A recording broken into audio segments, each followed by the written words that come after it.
많은 분들께서 굉장히 우울한 하루를 보내셨을 거예요. 특히나 그 유명인이 유명을 달리하는 경우는 굉장히 많은 사람들에게 영향을 줍니다. 특히나 뭐 이제 미국 같은 경우는 유명한 가수가 뭐 자살을 하거나 이렇게 하게 되면은 같이 극단적인 선택을 하시는 분들의 숫자가 갑자기 확 늘어나고 막 이런 일이 있곤 했었는데 저는 오늘 그런 비슷한 기분을 느꼈어요. 굉장히 기분이 뭐랄까요? 기분이 칙칙하다라고 할까? 그냥 뭘 해도 기분이 별로 안 좋아지고 그러니까 평소 같으면 제가 굉장히 기분이 좋을 타이밍인데도 기분이 좋지 않고 그리고 특히나 이제 저는 이제 대학생 시절에 친구가 없었지 않습니까? 여러분 다 아시다시피 친구가 없어서 영화가 친구였는데 그때 이성균 배우가 찍은 영화를 굉장히 제가 제일 좋아하는 영화 중에 하나가 알포인트인데 예, 거기서 이성균 배우가 굉장히 중요한 역할을 하고 그리고 화차 같은 영화도 굉장히 좋아하는 편인데 뭐 주기적으로 한 번씩 보는데 거기서도 이성균 배우가 주연이었고 생각해 보면 이성균 배우의 얼굴을 본 시간 다 합치면 아마 제 친한 친구만큼 될 거예요. 네, 충분히 그러겠네요. 네네네네 될 건데 그런 분이 이렇게 참 이렇게 안타까운 일을 당하셨다는 게 저는 이건 일을 당했다라고 표현하는 게 맞다라고 생각합니다. 당했다는 게 굉장히 저 말고도 많은 분들이 우울해하셨을 거라고 생각합니다, 교수님. 네.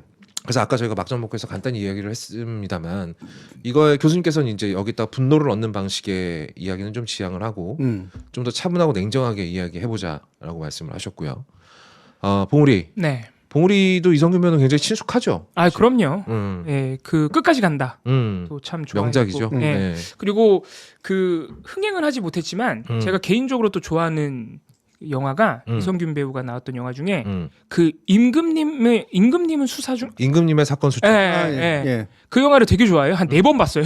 아 진짜요? 그게 2편, 3편, 2편 나왔던 거 3편 나왔던 거. 아니 1편. 1편밖에 안 1편만 나왔어요. 나왔어요. 예, 원작 네. 웹툰이 있고요. 네. 그걸로 영화가 나왔는데 영화가 좋지는 않습니다만. 네, 저는 굉장히 좋아해요. 그런 톤을 좋아합니다. 제가 영화에서 네. 코믹하면서도 뭔가 뭐 좀 스릴러 같은 면도 있고 그런 스타일을 좋아해서 제가 굉장히 좋아하는 배우고 사실 기생충을 통해서 이성균 배우를 사실 모르시는 분은 없을 거고 이제 월드스타죠. 예. 네. 그리고 제가 오늘 또 더욱 좀 충격을 받았던 게 확실히 이런 유명 인물의 죽음이 여러 파장을 일으키는 게 그 세월호 유가족 중에 그 유경근 위원장이라고 있어요. 이제 전 위원장이시지만 네. 저 유가족 협의회 위원장을 지내신 분인데 네.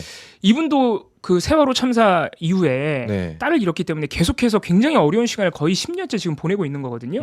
그런데 그 와중에 악질 경찰이라고 이 영화 역시 네. 사실 흥행은 못했고 또 평단으로부터 그렇게 좋은 평가를 못 받았대요. 제가 굉장히 심하게 욕했습니다. 네. 그 영화. 그 영화의 이제 배경이 세월호 참사라 가지고 맞아요. 네. 그 영화의 주연을 맡는 것에 대해서 거의 대부분 많은 배우들이 거절을 했었대요.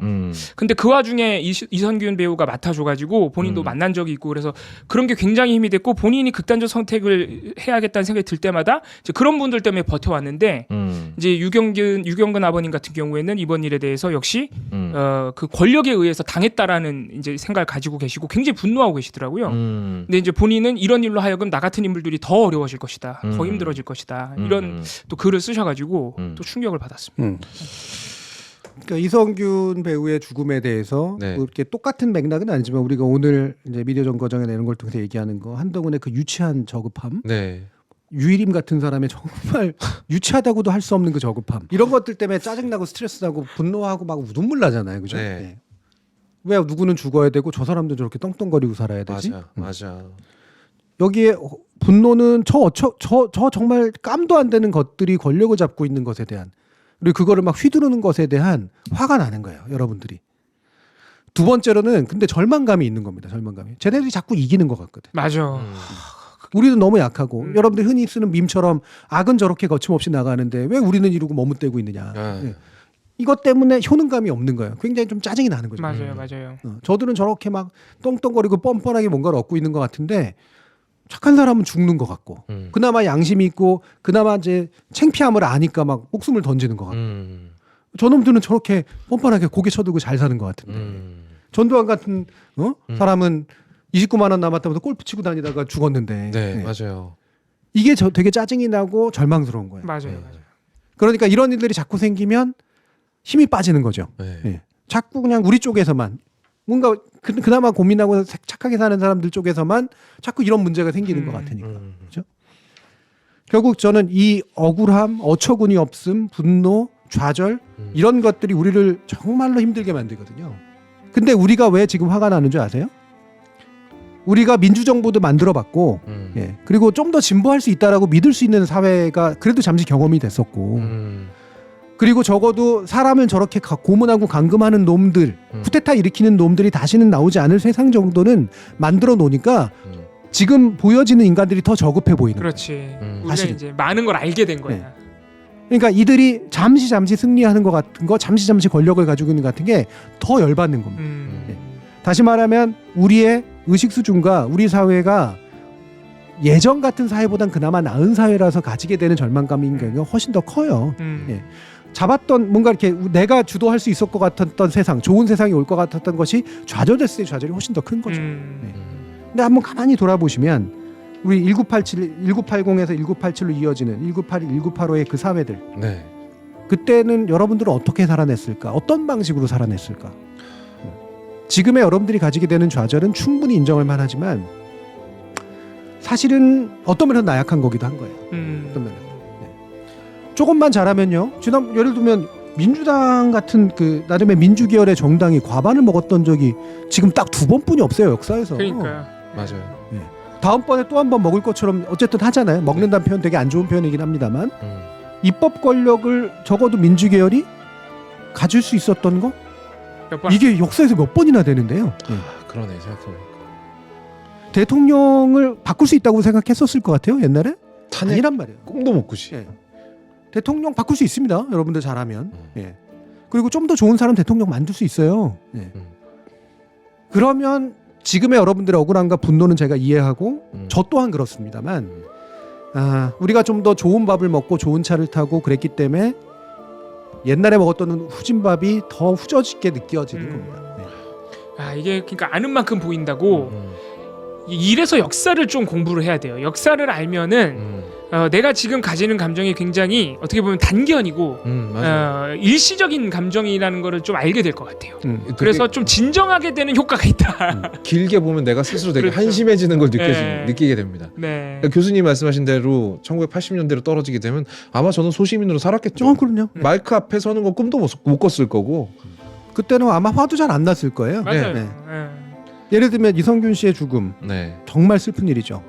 이 정도 사회가 됐는데 저 기레기들 때문에 저 그 막문간의 수사 때문에 한 사람의 목숨이 이렇게 안타깝게 사라진 건 너무 슬픈 일이죠.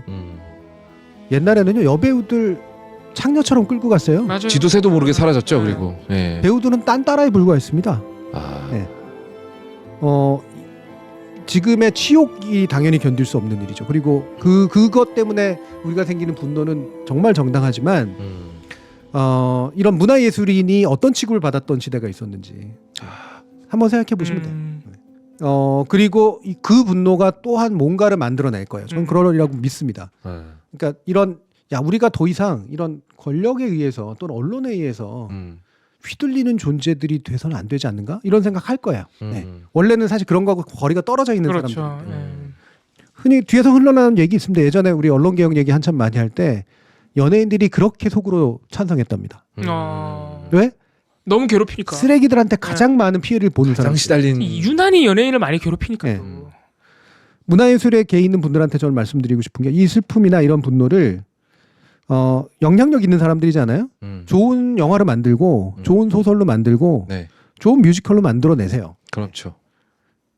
이 죽음을 기록하시고 그리고 이런 식으로 만들어낸 언론의 문제에 대해서 누구도 반박할 수 없을 정도로 높은 어떤 완성도를 가진 영화나 만화를 만들어주세요. 네.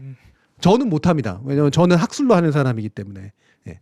하지만 여러분들은 하실 수 있어요. 네. 그 문제의 본질을 누구보다도 잘 집어넣는 서울의 봄이 할 수 있었던 게 맞잖아요. 이게 1000만 이상을 보게 만들고 사람들을 다시 한번 생각하게 만든 건 문화의 힘이잖아요. 네. 사회의 문제들에 대해서 너무나 세련되게 하지만 많은 사람들이 알아볼 수 있도록 그렇게 만들어주시길 바라요. 누군가 저런 자리나 저런 지위를 가지면 안 된다고 생각하는 질투심 나는 대상이 자빠졌을 때 손가락질 당했을 때 느끼는 쾌감. 연예인들한테 전형적으로 적용되는 케이스고요. 네. 조국 전 장관 같은 그런 케이스도 마찬가지고요. 맞습니다. 질투나 시기심을 유발하는 그런 존재들을 어떻게든 깎아내리고 싶어하는 마음이 우리 안에 있어요. 맞아요. 그러니까 뭐 이렇게 입길에 오르는 그런 연예인들, 제가 저렇게 돈 벌었다며 속으로 싫은 거야. 맞아, 그런 마음. 내가 좋아하는 어떤 연예인들 제외하고 나. 그리고 그가 결국 자빠지면 아유 내가 그럴 줄 알았다. 조심 안 하더니 라면서 같이 손가락질해. 거업님 전 정말 중요한 지적했다고 생각해요. 지드래곤 이번에 지드래곤 이번에 그 뭐 마약 기사 나오고 나니까 거기에 막 달려 들어가지고 조롱하는 댓글 막 장난.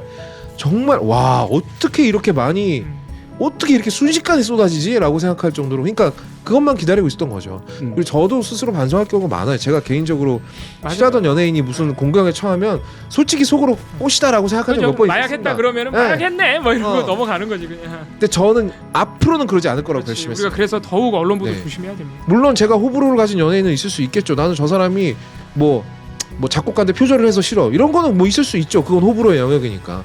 근데 적어도 연예부 기사 혹은 사회면에 난 기사가 제 생각을 움직이지 못하게 할 거예요. 절대로요. 오늘도 결국엔 우리가 좀 신나게 해보려 했지만 결국엔 또 한탄과 분노와 네. 하지만 교수님 말씀하신 대로 지금 우리가 겪고 있는 분노가 어떻게 보면 우리가 너무 지금까지 편하게 살아왔다는 맞아요. 반증일 수도 있어요. 네. 네. 너무 그러니까 분노라는 감정에만 빠져들면 안 되는 거야. 뭘 할지 생각해야지. 뭘 할지 생각해야지.